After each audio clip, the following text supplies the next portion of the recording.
एक समय की बात है, एक घने जंगल में शेर राज रहता था। उसका नाम था सिंह और उसकी गर्जना से पूरा जंगल कांप उठता था। सिंह बहुत ही बहादुर, ताकतवर और न्यायप्रिय था, इसलिए सारे जानवर उसका सम्मान करते थे। लेकिन जंगल के कुछ जानवर, खासकर चालाक लोमड़ी, शेर की ताकत से जलते थे।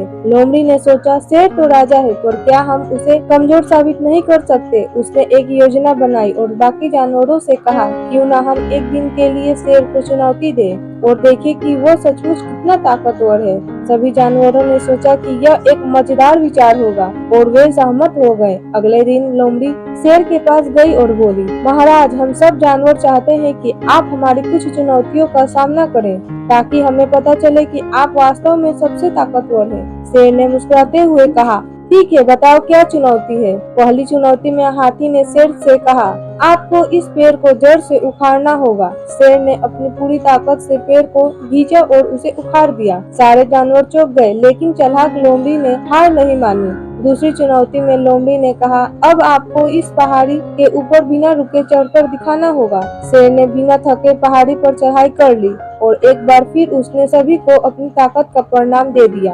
आखिर में लोमड़ी ने तीसरी और सबसे कठिन चुनौती दी। उसने कहा, अब आपको यह साबित करना होगा कि आप न केवल ताकतवर हैं, बल्कि बुद्धिमान भी हैं। क्या आप इस समस्या को हल कर सकते हैं? उसने एक कठिन पहेली पूछी, लेकिन शेर ने धैर्य और बुद्धिमानी से उसे हल कर दिया। सभी जानवर, यहाँ तक कि चालाक लोमड़ी भी शेर की ताकत और बुद्धिमानी से प्रभावित हुए। शेर ने उन्हें समझाया, ताकत सिर्फ शारीरिक नहीं होती, बल्कि मन और दिल का भी होता है।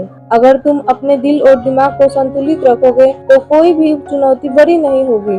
उस दिन के बाद सारे जानवर ने शेर को न केवल राजा के रूप में, बल्कि अपने सच्चे मार्गदर्शक के रूप में भी स्वीकार किया। शेर ने कभी भी अपने सम्मान को लेकर घमंड नहीं किया और सभी जानवरों के साथ न्यायपूर्वक व्यवहार करता रहा। शिक्षा, सच्ची ताकत सिर्फ शारीरिक शक्ति में नहीं होती, बल्कि बुद्धिमानी और धैर्य में भी होती है।